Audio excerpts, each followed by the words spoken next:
요즘 정치권 보면 책임지는 사람 없고 다 자기만 살겠다입니다.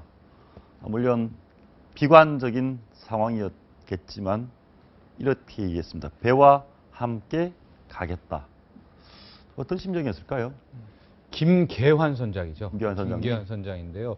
지금 이 대화 내용은 뭐 국가안전처에서 나온 게 아니라 이제 가족들이 전해준 건데요.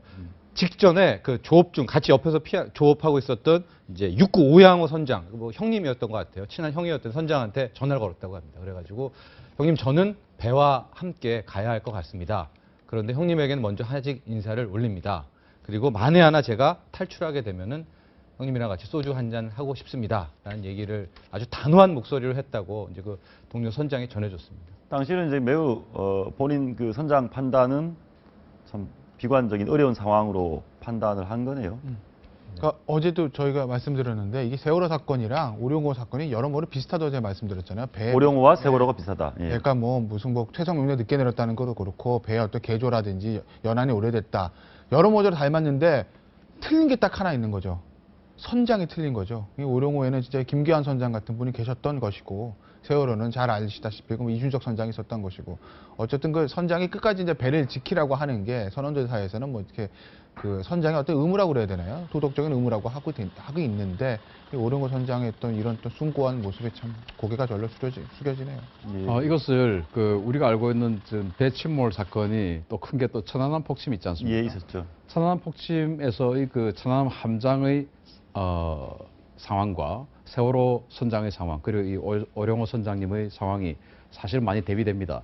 천안함 폭침에서 순식간에 배가 두동강이가 나서 한미는 바로 물속으로 빠져들었고 함수는 이제 물에 둥둥 떠 있었습니다. 그 상황에서 천안함 함장은 그 함수에 있는 모든 승조원들을 다 구출을 하고 자기는 맨 마지막에 배를 나왔습니다. 그래서 총원 전부 총원 이제 생존자 다 구출했다는 걸 확인하고 맨 마지막에 구조선으로 이렇게 옮겨 탔거든요.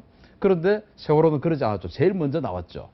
그리고 이 오룡호 선장님은 배와 함께 최후를 하겠다. 근데 저는 좀 안타까운 것이 천안함 함장이 배와 함께 바닷속으로 들어가지 않았다라고 해서 비난을 하는 일부 분들이 있어요. 저는 그건 잘못됐다. 그건 잘못됐다. 이 바다 사람들이 시맨십이라고 해서 선장은 항상 배와 함께 자신의 배와 함께 최후를 맞이해야 된다라고 하는 그런 대항해 시대부터 이렇게 내려오던 그런 어떤 자신들의 그 불문 룰이 있어요. 이를테면 타이타닉 선장처럼.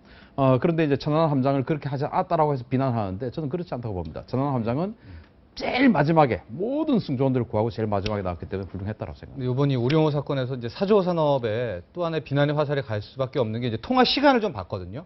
과연 이 선장과 김계환 선장님과의 마지막 통화 시간이 그러니까 이 퇴선 명령을 받은 지 한 10분, 14분, 그러니까 4시 14분께 오후 4시 14분께 통화를 했다는 거예요. 그러니까 사조산업이 가장 늦게까지 퇴선 명령을 아마 안 내려줬나 봐요. 그러니까 예. 회사로부터 퇴선 명령을 받고 마지막 이 통화를 한 게까지가 14분. 그러니까 보통 퇴선 명령이라고 하면 죽어라 이거 아니지 않습니까? 어느 정도 탈출할 시간이 있을 때 퇴선 명령을 하는 건데 이 선장님 입장, 김계환 선장 입장에서는 퇴선 명령을 받고 봤더니 이미 상황은 끝이라는 것을 이 마도로스의 직감으로 파악하게 되는 거죠. 그래서 이제 10분, 14분 후에 마지막 통화를 남기고 이제 배와 함께 가라앉게 된 건데, 이렇게 되니까 이 퇴선 명령이라는 게 좀 더 빨랐으면, 지금 유가족들이 주장하는 것처럼 1시간이라도 더 빨랐으면 분명히 3시간 넘게 사고 후에 시간이 있었는데 그런 아쉬움들이 많이 듭니다. 당시 상황을 정확하게 파악할 수 있으면 법적인 분쟁도 정리가 되겠지만 어떻습니까? 이거 누구의 책임 가리기 좀 어렵지 않습니까? 그러니까 문제는 이제 뭐 수사가 진행되면 시작이 되겠지만 오룡호 선장이랑 아까 그 대화를 나눴던 옆에 있었던 다른 선박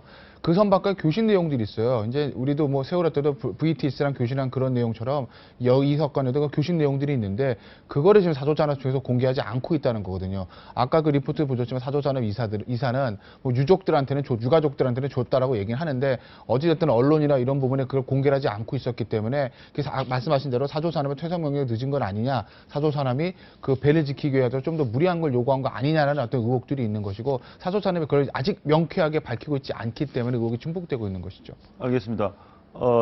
신 대표님 그거 물어보겠습니다. 우리 해군은 어떻습니까? 해군 같은 경우에는 선장이 휘하 병력들을 모두 유사시에 다 탈출시키지 않고 먼저 탈출하면 뭐 군법 회부되거나 이렇습니까?